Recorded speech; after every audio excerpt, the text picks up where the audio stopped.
grandeur. Gough chose this venue, of course he did, the King's Hall. But it wasn't his first choice. His first choice was to have a funeral pyre in the Senate.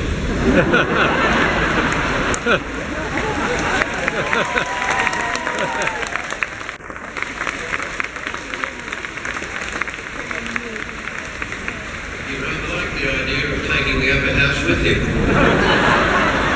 at least part of the way. One of many friends reacting to Gough's death sent me a quote from Nietzsche. It reads, "Few people truly serve the truth, because only a few possess the pure will to be just, and even fewer the strength to be able to be just." I'd like to think Nietzsche was wrong to say only a few truly serve the truth, but I do believe Gough Whitlam did possess the pure will to be just, and he did have the strength. And in some very significant ways, we as a nation are the richer for it.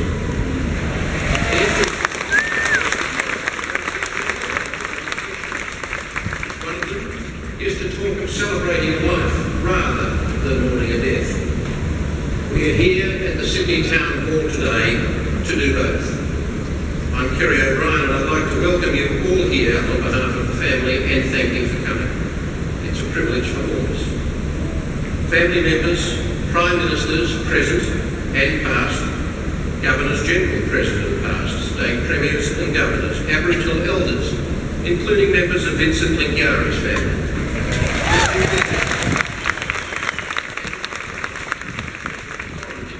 Including four, I believe, Prime Ministers of Papua New Guinea, all joining with the many other Australians, both inside and outside this hall and around the country, all together in spirit, taking the time to pay their respects and say goodbye.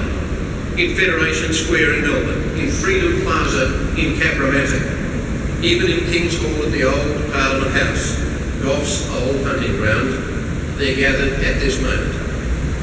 Politics is and should be a noble pursuit, but in a robust democracy like ours, it can be a particularly bruising affair, from which no one escapes unscathed.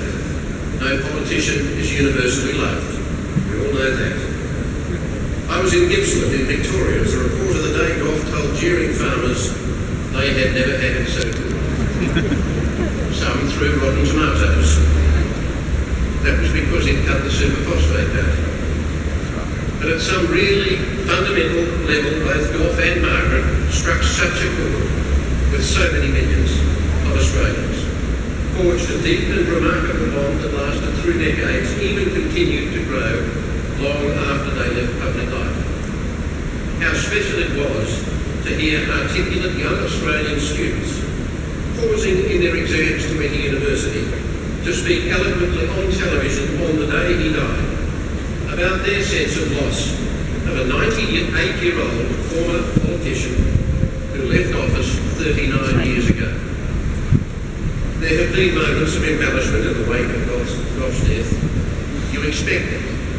But there's no need for embellishment, because Edward Gough Whitlam's achievements have already been judged in the full light of day and after a suitable passage of time, and his very substantial legacy is now carved into this country's history. Others here today era and Gough's personal impact on family, on the Parliament and on this nation. I'd like to speak very briefly about the person. When I went to work with Gough Whitlam in the twilight of his career, I was told by some I was throwing my career away. I would not have missed it for quits. He was one of a handful of truly remarkable politicians of my lifetime, and even in the days of a diminished opposition, as it was, I was never going to be disappointed. The months leading up to his final election campaign were amongst the most intense of my life, and the sharpest learning curve. We travelled everywhere together in those months at a frenetic pace. He was 61, I was 31, and he often left me trailing in his wake, exhausted, as he ploughed on indefatigably. There were a few rituals. At the end of each parliamentary week, his final act before leaving Canberra was to collect the weekly Hansard. On the plane, he would write his own index on the cover for overflow. He met someone in passing, he would delight in dissecting their name and proceed to tell them things about their own family origins that they had never known. Every time we were about to climb on a plane, out would come a small logbook in which the old World War II navigator would write the date, flight number, the type and name of the plane, and the number of hours we would be in the air. Tom Keneally's new volume, Australian History, gives a sense of pride. Tom tells us Gough flew 250 missions between Northern Australia and Indonesia in just 3 months of 1944 alone, and narrowly escaped crashing in early 45 when one of his plane's engines was knocked out by enemy fire. Gough told me once, as he was perusing a new political tone, that the best measure of the quality of a book was to go straight to W in the index and count the number of entries under Whitlam. In the 1977 campaign, we visited Mount Isa. As we were leaving a local club where Gough had spoken, an Aboriginal artist and tribal storyteller named Dick Ruffsey came up to him with a huge gap-toothed grin, and they embraced. As I followed Gough up the steps of our plane to head to Darwin, there on the back of his still crisp white shirt was the perfect outline of Dick Ruffsey's hand, etched with the rich red dust of Northern Australia. I saw that then, and now, as emblematic. Auntie Millie Ingram is a Wiradjuri woman whose ancestors first inhabited the plains of central western New South Wales from the Blue Mountains to Coonabarabran at least 40,000 years ago. She's long played a role in Indigenous affairs, and she's here today to extend a welcome to country. Auntie Millie Ingram.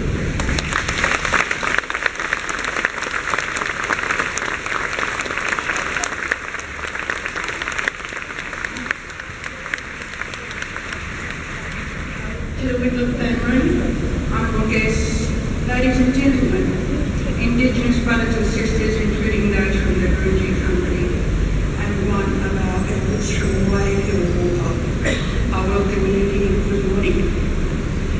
I'm honoured to be here at the request of the family to give the wealth of the country this memorial for a wonderful man, the late great Edward Gough Whitlam. As a descendant of the Wiradjuri nation from central New South Wales, I acknowledge the Gadigal people as the traditional custodians of the land we are standing on today. I honour all our elders, yours and mine, past and present. For those of you who have travelled many miles, or just a few, may your journey and time on Gadigal country be safe and peaceful, and may your journey home also be safe and trouble-free. I would like to briefly explain the ancient tradition of welcome country, and then pay my respects to the Whitlam family for the great legacy of Gough Whitlam and what he did for our people. Protocols for welcoming country, welcoming visitors to country have been a part of Aboriginal and Torres Strait Islander cultures for thousands of years. Despite the absence of fences, our people have clear geographical boundaries separating one country from another, or one language group from another. Prior to settlement, there were approximately 500 different language groups across Australia, all with their own boundaries, a great many of which continue to this day. Crossing into another group's country requires a request for permission to enter, like gaining a visa. And once the request has been granted, the hosting group will welcome the visitors and offer safe passage, as we do today. I was privileged to have met Gough and Margaret on a few social occasions, and they were always so generous with their time and down to earth, with no airs about their station in life. We were always treated as equals, although most of us were quite overawed in their presence. I remember the campaign rallies I attended in the early 70s. I loved listening to his speeches. They were so inspiring, and they gave us, the Aboriginal people, hope. Because until his election in 1972, there wasn't a lot of hope for us. We were fighting on many fronts. We had to fight for our citizenship rights in our own country, which was gained in 1967 by referendum. We had to fight to work and receive fair pay. for the right to move freely around our community, and of course, for land rights. And no one will ever forget the image the day God put the soil into Lingari's name. Those of us who grew up on our reserves without proper education, with poor health and poor accommodation, we didn't have much faith in our future, or that our future would be any better than our past. The impact that the Whitlam government had on our people was enormous and can't be underestimated. The policy of self-determination changed the whole dynamic for us. For the first time, we were included in the decision-making about our rights and our lives, and we were taken seriously. Gough Whitlam sought to empower us and abolish the discriminatory laws that had held us back for so long. He sat down at the Canberra Tea Embassy with our great freedom fighters, Charlie Perkins, Chicka Dixon, and many others, to learn firsthand what we were fighting for. The embassy was set up because we were treated like aliens in our own land, and he recognised this. Those talks led to many great outcomes, including substantial funding of many of the Aboriginal services that continue today, such as the Aboriginal Legal Services, the Aboriginal Medical Services, and the Housing Company, which started just down the road in our home road from home to Redfern. And of course, the drafting of the Northern Territory Aboriginal Land Rights Bill, which was eventually passed by the Fraser government. And for those things and for giving us real hope, I can only say to the great man, thank you. Thank you from my ancestors, and thank you from those that fought the good fight and have since departed, but whose spirits live on in our timeless land, and to all of us who are still here today. Thank you because you shone the light that led the way for us, and you gave us all hope for the future for ourselves, our children, and our grandchildren. Because of